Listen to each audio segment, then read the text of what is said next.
So Patrick, how are online scores different from the scores that lenders use? Oh, wow. I get this all the time, actually.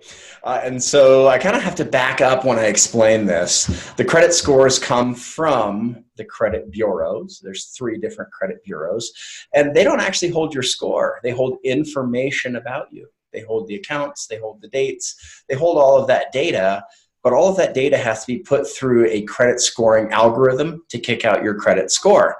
And this would be a very simple system if we had 3 different credit algorithms for 3 different bureaus. But right now there are hundreds and hundreds of different types of algorithms that can be combined with the information that the credit bureaus have. And so when you pull credit online, you're using a type of algorithm that nobody lends money off of.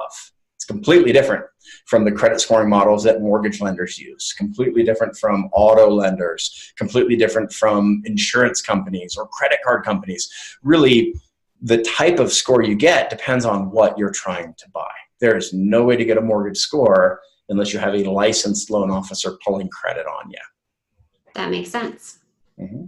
Yeah, and those online scores too, I think are always higher than a mortgage score or a credit card score or an auto score. They want you to go onto their free website because every time you do that, they get paid for the little ads on the side. You know how that works. And so they have every incentive to give you an inflated score because they want to give you the warm and fuzzies when you go on there.